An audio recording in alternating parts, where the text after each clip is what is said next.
שלום לכולם. היום אנחנו הולכים לדבר על הגז הטבעי ששייך למשפחת מקורות האנרגיה שמתכלים. הגז הטבעי הוא גז דליק שנמצא בעומק האדמה, הוא חסר צבע, הוא חסר ריח. אפשר להשתמש בו במקום נפט ובמקום פחם, כאשר אנחנו רוצים לייצר חשמל במנועי רכב, וכן לחימום ובישול תעשייתי וביתי. הגז יותר זול ופחות מזהם מאשר נפט ומאשר פחם. את הגז אנחנו קודחים ומפיקים מבארות, שיכולות להיות או בים או ביבשה. בדרך כלל הבארות האלה נמצאות בסמוך למאגרים של נפט. אחרי שהפקנו אותו, אפשר להוביל אותו או בצנרת או במכליות בים. כאשר מובילים אותו במכליות, אז הגז מובל כאשר הוא במצב נוזלי, אחרי שקררנו אותו לטמפרטורה של מינוס 162 מעלות, ואז הוא תופס נפח של 1 ל-600 מהגז במצב המקורי שלו. כך נראית מכלית של גז נוזלי, כאשר מי שמאוד מתעניין מוזמן לגשת לסרטון שמוצע כאן ויראה ביוטיוב איך נראית מכלית של גז. בישראל אנחנו מצאנו גז בפעם הראשונה ב-1999 בכמות שהיא ראויה לשימוש מסחרי, בקידוח שנמצא מול חופי אשקלון שקוראים לו ים תטיס. החל משנת 2004 אנחנו התחלנו להפיק את הגז בצורה מסחרית, וחברת חשמל השתמשה בו כדי להפעיל חלק מתחנות הכוח שלה במקום מזוט וסולר, שהם הרבה יותר יקרים והרבה יותר מזהמים. אבל נכון להיום השדה הזה כבר ריק כמעט לחלוטין. בנוסף לכך, ב-2005 אנחנו רכשנו גז מהמצרים, והחל משנת 2008 ועד 2011 במשך 3 שנים הם הזרימו אלינו גז שלהם, שעזר לנו לייצר חשמל יחסית בזול, אבל בשנת 2011 הבדואים פוצצו את הצינור מספר פעמים, ומאז בעצם הופסקה זרימת הגז המצרי לישראל.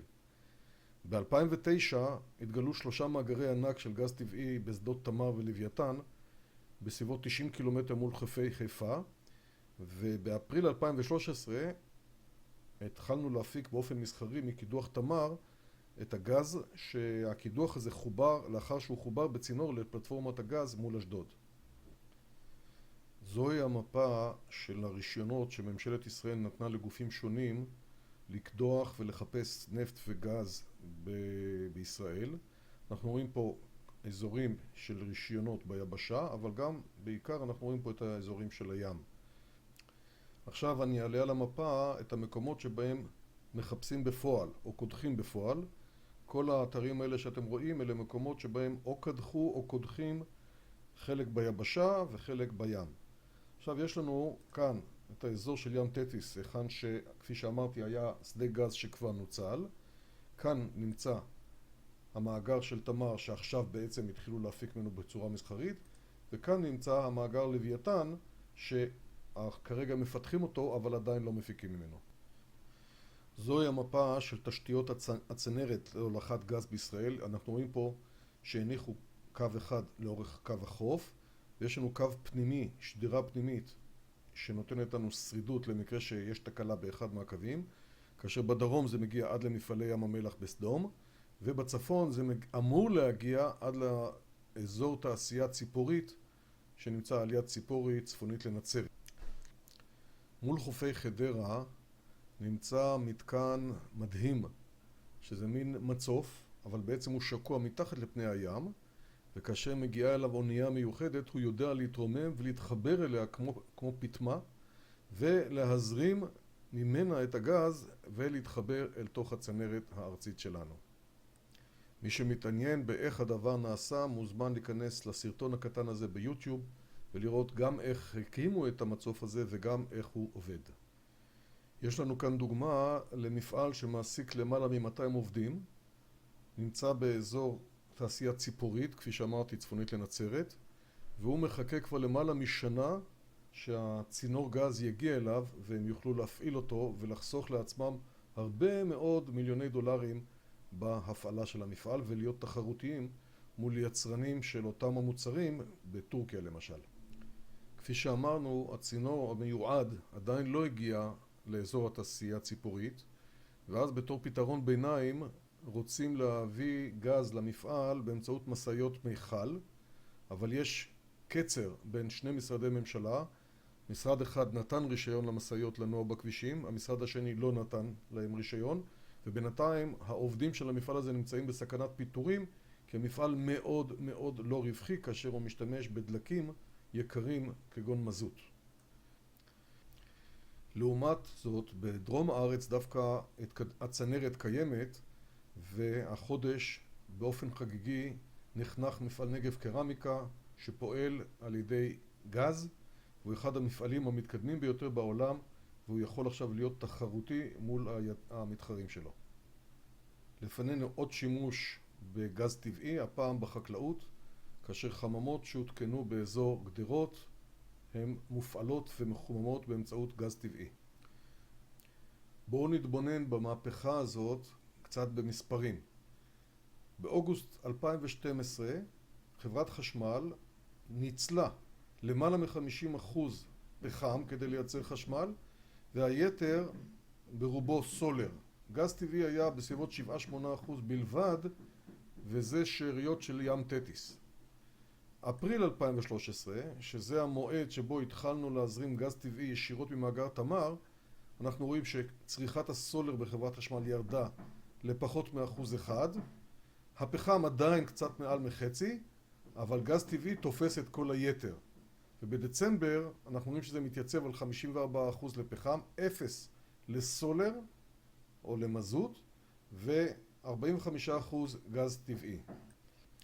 ראינו את המהפכה בכמויות שבהם אנחנו צורכים משאבי אנרגיה שונים. הנה המהפכה במחירים. תראו כמה יעלה לנו לייצר מגוואט חשמל אחד בתחנת כוח אלון התבור שנמצאת בגליל, כאשר אם נשתמש בסולר $290 מול גז טבעי רגיל $35, ואם נשתמש בגז היותר יקר הנוזלי $97, שגם זה עדיין שליש מהעלות של הסולר. אין ספק שהמילה מהפכה מתאימה גם כאן. מי שמעוניין לראות איך תעשייני הצפון מקבלים את ההספקה של הגז למפעלים שלהם, מוזמן להיכנס לסרטון הקטן הזה ולראות את השמחה שיש שם. כדי לייעל את השימוש בגז שיופק הן ממאגר תמר והן ממאגר לוויתן, וגם להבטיח שהיה ותקרה תקלה בנקודה כלשהי במערכת, היא לא תשבית אותה לחלוטין, אנחנו חייבים להקים מתקנים נוספים לטיפול בגז. נבחנו מספר חלופות לנושא הזה, שהן ממוקמות אי שם בין עמק חפר לחיפה, אבל כל החלופות הן ביבשה. ולחלופות האלה הוגשו הרבה מאוד התנגדויות, כשהטענה העיקרית של המתנגדים היא שהחלופה של הקמת המתקנים האלה בים כלל לא נבחנה. לסיום, אני מציג לכם רשימה של סרטונים שממחישים רכיבים שונים במערכת הספקת הגז. מתוכם אני רוצה להציג לכם סרטון אנימציה אחד שהוכן במסגרת המאבק הציבורי בשאלה כמה גז יופנה לייצוא וכמה גז יישאר בארץ.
גז טבעי בישראל סיכום.